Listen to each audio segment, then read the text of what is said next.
But this test surely does apply to both Old Testament and New Testament prophets. The penalty may be different, but the standard has not changed.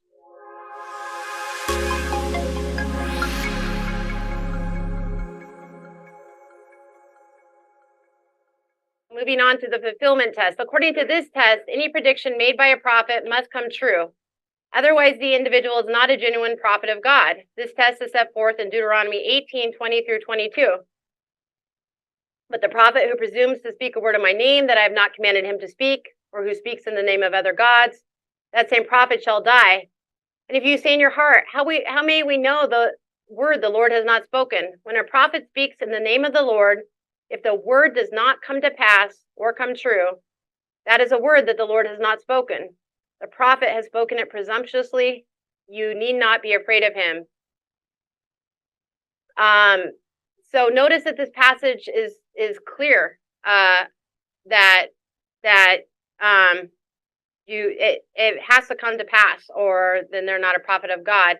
But NAR leaders don't like this test, for they recognize that their track record of prophesying accurately is pretty sketchy. So to deflect application of this test to themselves, they play games with Scripture.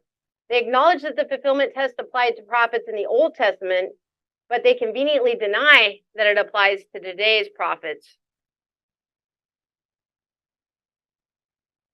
And while these things aren't exactly the same in the New Testament as in the Old, right? Under the Old Covenant, death was the consequence for false prophecy. Under the New Covenant, there's no precise penalty stipulated. They make a grave mistake to assume there's no real threat to them on the other side of false prophecy. So God provided the Israelites and us one clear way of identifying imposters, see whether their predictions come to pass. So do well-known NAR prophets pass this test? No, they do not. And now I will show you what I mean by taking a look at 3 types of prophecies that NAR leaders commonly give. We have a chapter in our book, Counterfeit Kingdom, where we go through this NAR prophecy and what I'm sharing today. But the 3 labels we give them are fails, fortune cookie prophecies, and fraudulent prophecies. These are 3 types of prophecies NAR prophets commonly give. So let's look at fails first. Fails are predictions made by NAR prophets that prove to be flat out wrong. And here are 2 examples of failed predictions that were highly publicized and garnered national media attention. Many high-profile prophets and apostles predicted that Donald Trump would be reelected to a second term in the 2020 U.S. presidential race. One Baylor University professor counted at least 40.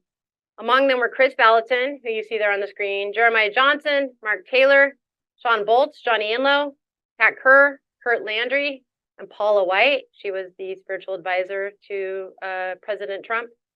Here's what Valentin, the chief prophet at Bethel Church in Redding, California, said while delivering a message at Bethel Church on December 8, 2019.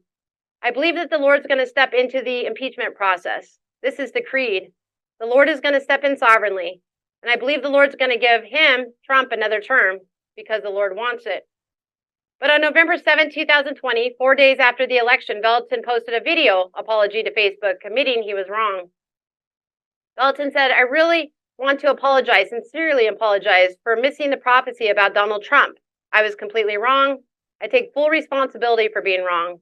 There's no excuse for it. I think it doesn't make me a false prophet, but it does actually create a credibility gap. Valentin's eager followers advised him that his apology was premature, though, since the election results were still being contested. So he removed the apology. He then reposted it on January 8, 2021, the day following congressional certification of the election results. And other prophets, though not all, issued their own apologies, including Jeremiah Johnson, Sean Boltz, and a number of well-known prophets and other Christian leaders who believe there are modern-day prophets scrambled to do damage control. They released a statement called the Prophetic Standard Statement, which was drafted by Joseph Matera and Michael Brown, initially signed by more than 90 prophets, apostles, and other leaders, including prominent continuationists. It calls for prophets to make public apologies when their publicly delivered predictions fail.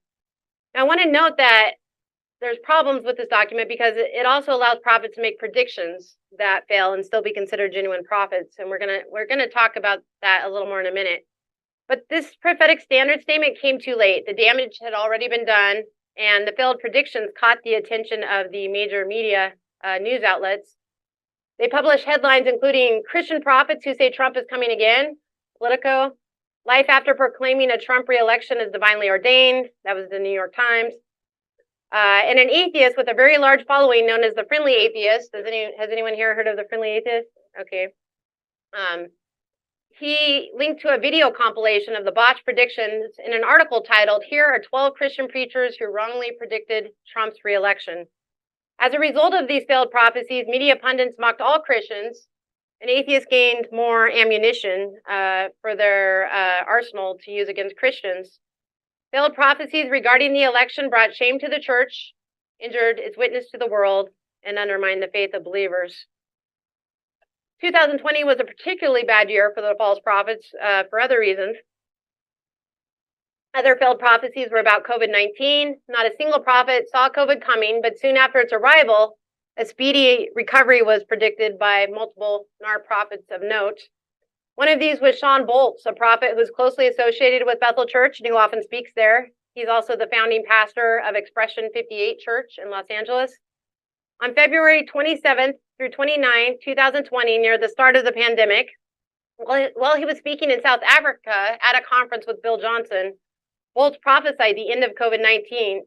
Boltz said, "I just felt like the tide is turning shortly. Whether it's 2 weeks or 2 months, God cares about this." And on Facebook, February 28th, 2020, he posted, "The Lord is saying, I am removing the threat of this. Within a short amount of time, the extreme threat will feel like it's in the way past." Days later, he told Fox News, "We're going to see it come to an end. It's not going to be the pandemic that people are afraid of." You may be surprised that Velton and Boltz consider themselves to be true prophets, despite their very public and very false predictions. But the idea that a true prophet of God can make mistakes and still be a genuine prophet is common in NAR. They don't believe the fulfillment test applies to them or to other contemporary prophets. They believe it applied only to prophets of the Old Testament, such as Moses, Isaiah, and Jeremiah. Mike Bickle, the founder of the International House of Prayer in Kansas City, Missouri, makes this point with crystal clarity and stunning dogmatism in his best-selling book, Growing in the Prophetic. And before I read this quote, I just want to note the current scandal involving him. Have people heard about the current? Okay, some of you have. So in the past week, accusations of sexual abuse of women occurring over multiple decades have come to light, and they're being investigated by his church. And this is significant as he's a major leader in the New Apostolic Reformation, despite denials on the International House of Prayer website that they're not part of NAR. They still hold to core NAR doctrine about governing apostles and those things I talked about yesterday. But Bickle writes, "Unlike the Old Testament ground rules for prophets where 100% accuracy was required upon the penalty of death, the New Testament doesn't require the same standard of its prophets." But this test surely does apply to both Old Testament and New Testament prophets. The penalty may be different, but the standard has not changed. There's no indication in Scripture that the test was ever canceled. No new understanding of genuine authoritative prophets who can make mistakes is anywhere defined, described, or exhibited, or condoned in the New Testament. Even if it could be shown from Scripture that people with the spiritual gift of prophecy can sometimes make mistakes in their prophesying, as many continuationists believe. Those who believe that the present-day miraculous gifts like prophesying and speaking in tongues continue today, many of those people would say, well, if you have the gift of prophecy, you can make mistakes when you prophesy. But it does not follow that NAR leaders who claim to be authoritative prophets and to hold the formal office of prophet can be mistaken. So they're basically claiming to be prophets like on a par like with the Old Testament prophets, to have the same authority to hold this office, but at the same time allowing that they can make mistakes when they prophesy. So wanting it both ways. It's important to understand that those who hold these church offices possess tremendous authority. Because they possess such great authority, they should not claim to be exempt from the Old Testament test for prophecy. So the burden of proof is on them to show that the fulfillment test was canceled, a burden none of the NAR prophets have met. In addition, if a prophet's record is inaccurate, he has no practical authority as a prophet of any kind. And how could he?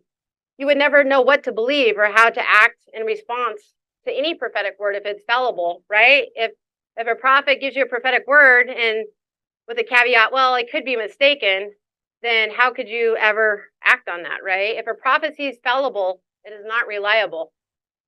NAR prophets are actually inconsistent in their teaching. They expect people to believe they're genuine prophets when their prophecies come true, but when they do not come true, they assert that this does not mean they are false prophets. They want it both ways: confirmation when they get things right, no disconfirmation when they get things wrong. But this is a deception on the same level as their demonstrably false prophecies. We are expected to take their word for it that they're true prophets, but they deny one biblical test of their authority, a test that is fully sufficient for identifying false prophets. Recall that Deuteronomy 18 through 20 through 22.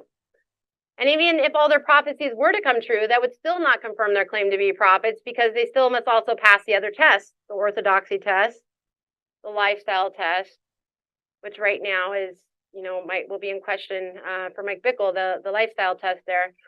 Mike Bickle will say he doesn't claim to be a prophet. Actually, my co-author Doug and I have met with Mike Bickle. We had like a 2-hour meeting with him and asked him questions directly. And he'll say he doesn't claim to be a prophet, but at the same time, he does give many prophecies, and some of these prophecies are actually intended for the global church. So he definitely acts as if he's a prophet, and he's viewed that way by his followers. But NAR leaders deny the application of the fulfillment test because they have a dismal track record. Their denials notwithstanding, issuing a false prophecy is a sure mark that someone is a false prophet. They throw out the most obvious test, and they offer no other reliable way for testing prophecy, no positive test. But clearly, if we're to test the spirits, God must have provided appropriate means for testing them.